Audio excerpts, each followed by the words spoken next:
Hello and welcome back to the channel. We are going to watch a news video on the new exploration ship that's supposed to be coming out in the relatively near future. I've already done this video, but I didn't have the audio recording from the web browser and didn't realize until I was already completely done. So we're redoing this again. I'm going to kind of rush through this as much as I can because now I'm kind of burnt out talking about this, but I will try to give you my points as we go along and get through this as quickly and painlessly as we can. Before we go, I would like to ask you to help us reach 10,000 subscribers by subscribing, like the video to spread it out to other people who can subscribe, and then when you're done watching this video, head over to the channel itself and check out the 1,500 plus other videos that we have organized in a nice, neat playlist for you. There is something there for you to watch because I play all different kinds of games. So let's hop into the video and talk about it. Frontier have just released a raft of new details and images of the next new ship to enter Elite Dangerous. In this video we'll take you through everything we now know.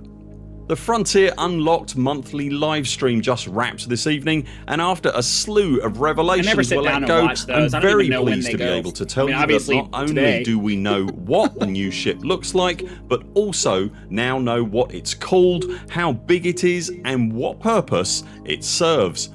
Frontier teased the new ship to enter the game a couple of weeks back when they showed a concept rendering showing an unfamiliar ship configuration being worked on in a partially open hangar.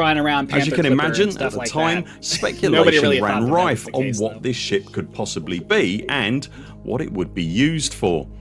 The new ship, which you can see on screen now, is from the design houses at Zorgon Peterson and it is called the Mandalay. What's more, I can tell you that it is indeed a medium class ship as many had suspected, and having first this year released a combat centric vessel and then a trading and hauling ship, Frontier are now introducing this brand new Explorer class vessel. Okay, so my first thought when I heard the name of this ship, I can't associate the Mandalay with anything other than that resort in Vegas. And when I think Mandalay, I think of like a luxury hotel kind of thing. And when I look at this ship, the name just does not link to it for me. That's probably just because I'm American, and when I hear this name, I think of something very specific. I'm aware of the fact that the Mandalay is a snake, but at the same time, it's like I don't associate Mandalay with this. So just a thought in my head. Sorry. The Mandalay moniker comes from a somewhat spitty breed of the cobra snake, a fitting moniker for a Zorgon ship, but FDev have also gone to lengths to not make the ship look overly aggressive. It is an explorer after all. Frontier have stated that the unusual for Elite Dangerous vertically inline engine configuration that was picked up by many observers when the first teaser was released is a direct inspiration taken from the famous British electric Lightning jet from the early jet engine era of the 1960s. But interestingly, the rendering of the ship that Frontier have released also... Alright, what other spaceship does this remind you of? I'm going to tell you right now, it reminds me of the Reliant series of ships from Star Citizen. I see that he's gonna say that it's based off of modern day vertical thrust jets and stuff like that, and I'm sure that's the case, but I'm sorry. When I look at this and I look at the overall design of the ship and everything, the first thing that pops into my mind is with the landing configuration of the Reliant series of ships in Star Citizen. And I have a hard time thinking that whoever did the overall design for this ship did not at least have that as a major part of their design process when they were going through this. I'm just saying. So links to a Lightning jet fighter from a very different age. During landing, the Mandalay uses variable configuration rotating engine nozzles at the rear of the ship to provide vertical columns of downward thrust to maintain lift. In essence, two of the normally rearward facing engine nozzles rotate to face downward. Now, I didn't say this in my last attempt at recording this because it just occurred to me. If that is something that makes it to where you have an easier time landing on high gravity planets because you have a lot more thrust going down when it's in the downward position, that's actually something really interesting to consider. So I would be interested to know if the downward thrust configuration drastically increases your ability to control downward motion. That's something to think about. This is an almost exact mirror of the same system used by the short takeoff vertical landing variant of the Lockheed Martin F-35, the UK variant of which is called the F-35 Don't get it twisted. Lightning. He's making the comparison to modern day stuff. I'm sorry. This is the start. This is the Elite Dangerous version of the Reliant. Two. It's a very different approach for an elite ship, but the differences in the ship's appearance and operation don't stop there. When landed, the vessel sits very high on its I did make a big deal about this in the last landing gear, leaving plenty of room to move around underneath. An ideal configuration for a surface reconnaissance vehicle that should help prevent getting snagged on that one rock when I want to make sure that this image is here. So here's my thing about, as somebody who is a very seasoned explorer, has spent many, many hours out in the black doing this stuff, I can tell you that I don't give one crap about my SRV and how easy it is to get in and out. If you've watched my series going out to Beagle Point and back, and now we're back in the black with our carrier, you know I have not once, well, I can't say not once, but very, very, very, very exceedingly rarely have I ever pulled out my SRV, and I've only ever pulled it out because I just wanted to, not because I needed to. So the clearance for this ship because of an SRV situation is, as a person who focuses on exploring, unless you just really need to want to pull your SRV out a lot, you're not going to care. Because if you're being efficient with your exploration, you're not pulling that out. You're skimming across the ground looking for things to go land next to, hop out of the ship, scan it, hop back in your ship, fly the next distance away to go find your thing. Like, you're not using your SRV. So I don't really care about that. Now, if the elevated position does make it easier to land the ship, if it gives you a smaller footprint so that you can land the ship in more places, that makes a huge difference. And I would be interested to hear the developers talk about if that does make a difference, or if your wingspan still means you're a medium ship and you're going to have a hard time landing in certain spots because you're a medium ship. I would be interested to know if it actually makes a difference. I can see how it could be like that. If you only really have to worry about this little triangle here because everything else is so high, that could be the footprint of a small ship, and then your wings just overhang everything. That would be very cool. Vehicle that should help prevent getting snagged on that one rock when trying to reboard. Rather than being the long and thin or somewhat boxier appearance that a lot of Elite Dangerous ships have traditionally sported, the Mandalay sports a set of wide, graceful wings. Somewhat unusually, Frontier have made a point of saying that, as well as handling well in space, the ship will handle very nicely. Right, before we get too far into that, I do want to go back and look at this. Okay, so the top half of this ship looks amazing.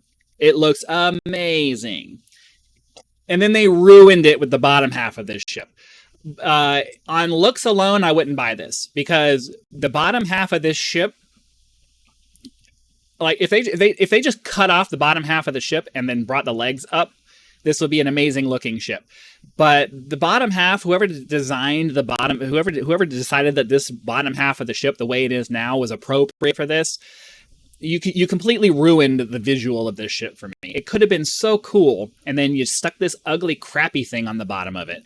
And what it reminds me of, it feels like a cross between a high-tech fighter kind of thing on the top, and then the bottom half of that freaking ugly cargo ship from The Mandalorian that he was using.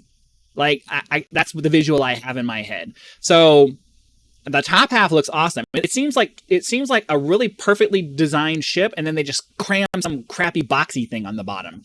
And I can't stand it. I hate it. Like, I have strong visceral emotions against the way that this ship looks. I don't remember. Point of saying that, as well as handling well in space, the ship will handle very nicely in an atmosphere. That's not something they've ever made a point of mentioning about on any of their ships before. I'm not for one moment suggesting that different atmospheric worlds are about to arrive in the game, but the pure fact that Frontier have chosen to mention handling in an atmosphere specifically does perhaps mean that they're looking at their ship's design and... So this is on my list of things that actually could make it worth going back to the bubble to go and grab it, because by the time this comes out, we're going to be on our way to Colonia.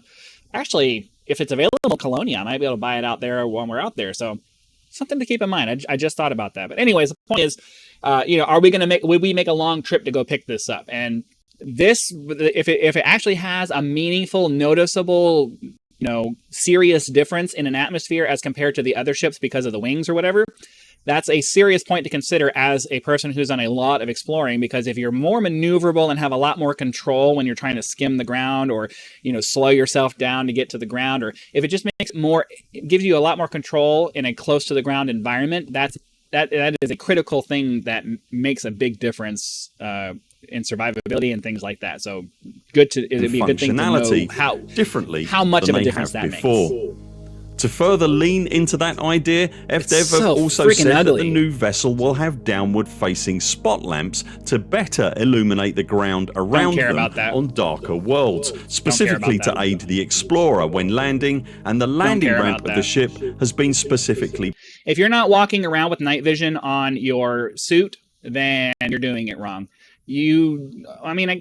So here's a couple of things to think about that. Night vision on your suit is important for being able to see things, because you're not always going to be. Well, let me rehash that.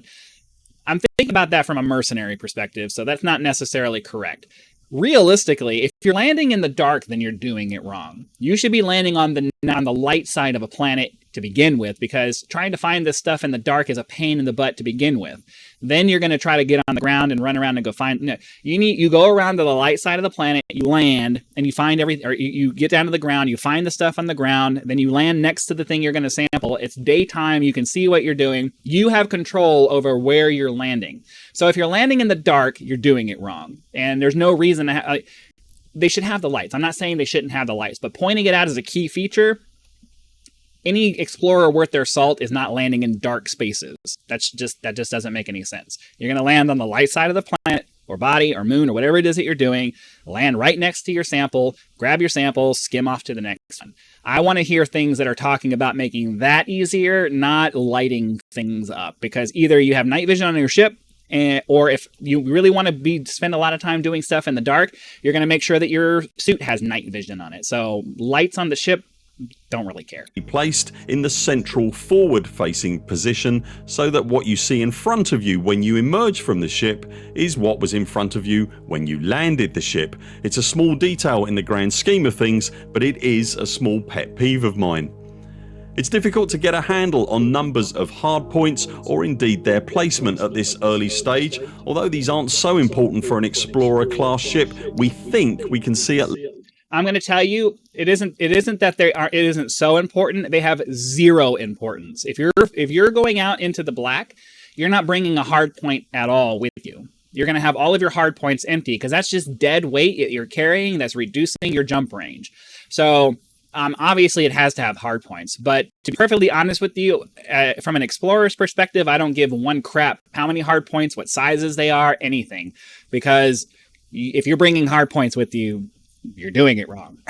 At least 2 on the top, and Frontier haven't given any more specific details at the time of recording, or indeed on the internals it should have that hard we can points expect so that you to can ship use it for with other Zorgon things. Peterson's latest creation. From an explorer standpoint, what they have said is that, as with all Frontier's new generation of ships so far this year, the Mandalay is specifically tuned to handle Super Cruise overcharge. That and FDev are is saying it will be consider. better in this particular regard than the Python Mark II or the Type 8. And really importantly for explorers, they are saying that in the hyperspace jump range department, it will give the now venerable Anaconda a run for its money. Frontier had said that this year's... So what I read that to be is right around the same jump range, because for a couple of reasons. First and foremost, I don't see them giving any ship a massive upgrade over the Anaconda. The developers are in love with that ship to death. They've made that ship the best at everything. I made it clear in other videos that I can't stand the Anaconda because they made it the best of all things. It's not a jack of all trades, master of none. It's a master of everything, and I can't stand that philosophy. But the fact that they said give it a run for its money means it's probably going to have a max range of about 70 light years, which is right around, well, I don't know. I think some Anaconda builds can get higher than 70, but my point is that it's not going to drastically exceed what the Anaconda can do, because they're just not going to let anybody beat their baby. So the fact that you're only going to get a few more light years out of it than what you can get a Phantom to do doesn't really impress me that much. Obviously, over many, many jumps, that makes a difference. It's going to reduce the total number of jumps that you have to do. But it's not like the difference between, say, the Beluga at 50 light years and the Phantom at 65 light years. Like, that's a big difference.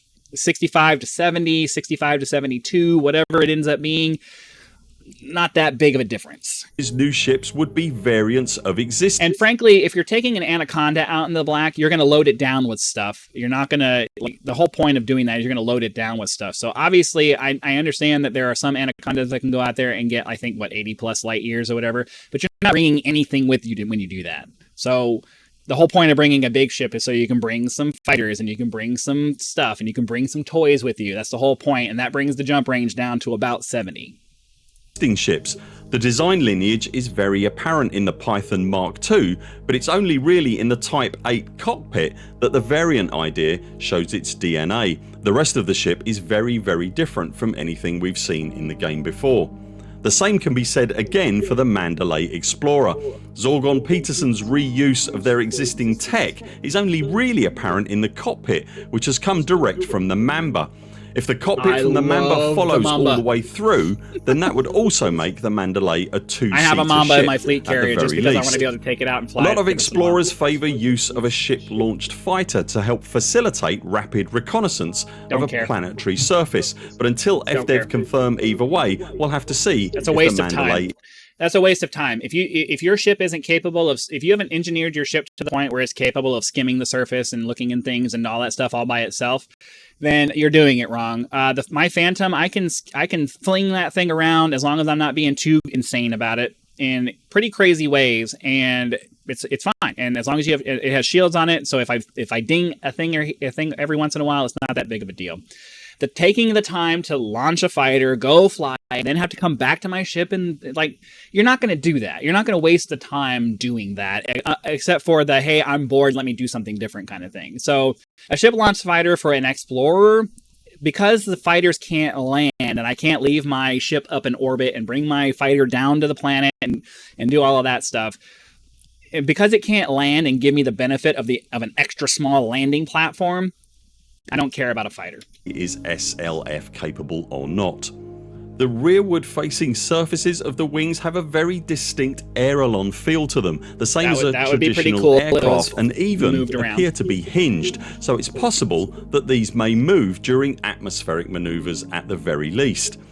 Those wings do appear to give the ship a very wide aspect indeed for a medium pad, and we couldn't see on the renders we were supplied with an obvious place that the wings would hinge to move out of the way, like some conventional carrier based aircraft. Also, the images FDev have provided don't show or indeed hint at folded wings. The accompanying description document, however, that we got from Frontier does mention, quote, "We also looked at aviation design again, which you'll notice in things like the panel design and how the wings split up into pieces, as well as some inspiration from NASA," end quote.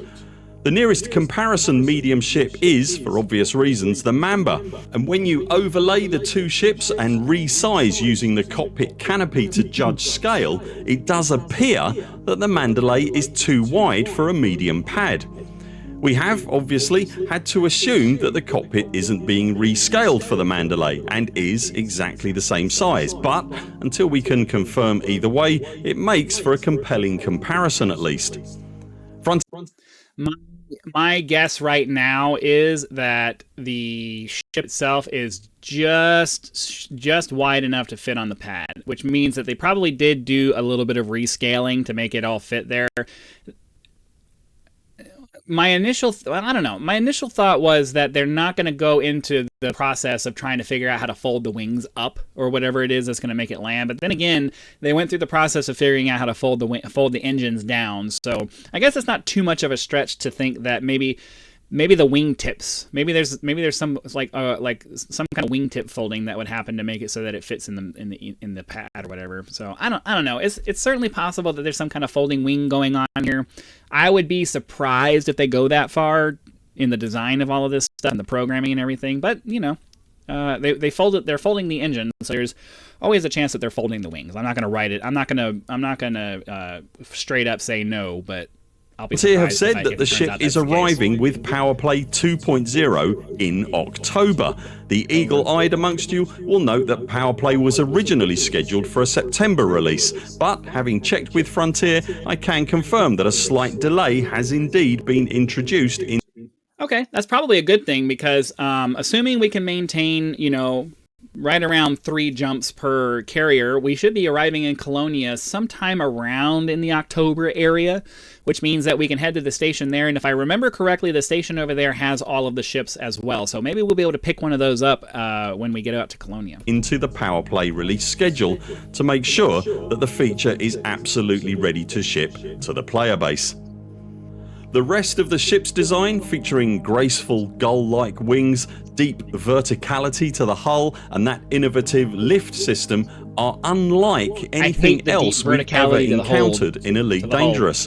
When I saw the Python Mark II at the start of the year, if the top of the ship didn't look so like fighter-esque and graceful and, you know, gull-like they said, then if it didn't look like that and it was more blocky, then the bottom wouldn't look so bad. But it looks these two different, wildly different ships that were just kind of welded half-assed together. That's the impression that I'm getting of the design here. It's like they took this really awesome top and then they just welded this ugly-looking cargo hold to the bottom of it, and it's just. I was happy we were getting something new. Like many commanders, I was blown away by the industrial design aesthetics of the Type 8. The Mandalay, however, has lifted Frontier's new era of second-generation ships into a whole new arena, and I cannot wait to get my hands on one. What a time to be an Elite Dangerous player. What a time to be a commander. All right, he goes to talk about some other things after this. I'll leave a link to his video if you want to go check out the rest of his little ending there. But yeah, several things about this that I don't like, and several things about this that are somewhat compelling to me. Overall, my impression is I'm not particularly looking forward to this ship dropping. Obviously, barring new information from the developer that provides, you know, shock information that's like, oh man, this is so cool. But the visuals on this thing, I've said more than once, we just. Unless the higher profile gives us a smaller landing profile, I don't really care about that because you're not breaking out your SRV unless you just want to. The lights under it, if you're not landing on the light side of a planet, you're doing it wrong. The atmospheric control is a major plus, depending on how much that actually makes a difference. I mean, obviously there's no way to know anything about that right now. The fact that it's based off of the Mamba, for me personally, is cool because I like the Mamba, but it doesn't look like the Mamba except kind of in the front, right around the cockpit. I like the engine design. I think the downward-facing thrust is a cool gimmick. But it's only a gimmick if it doesn't come with an accompanying extra thrust going down for landing on maybe high G planets and stuff like that. If that ends up being the case, that is a major plus for this ship. Absolutely a major thing to add to it. So if that ends up being the case, then cool. I don't think the wingtips things and all, like the folding wings and all of that stuff, they figured out a way to make it land. I don't really care how they do it. As long as it lands, it lands. And a folding wing thing, again, it would just be a gimmick. It's not something that's going to make a massive difference. That's one of those things that only shallow people look at and are like, ooh, that's cool. From an explorer standpoint, I don't care if the wings fold. So yeah, I don't think anything else I had to say I said during the course of the video. That's my personal opinion on this ship as somebody who's put in many hours of exploration. And you guys have seen a decent chunk of that. So, yeah, I don't know what else to say other than it could be a cool ship depending on what the final version of this looks like and what decisions they've made. But we're gonna have to wait for more information, and I'll hopefully do another video. I'm only doing this video because my channel is focused on my video series is focused on exploration, and this is supposed to be an exploration ship. So I actually have something to say other than, you know, generic things. So yeah, I like to think of myself as having put in enough time to maybe be considered an exploration expert in Elite Dangerous, but yeah. I'll let you guys be the judge of that. Anyways, do all the cool stuff that helps out with the videos. Like, subscribe, and join the channel as a member if you'd like to support us, or you can just leave a one-time tip with the thanks button. Thank you for watching this video regarding the Elite Dangerous Mandalay exploration ship. Be sure to come back for the next one. and I'll see you then.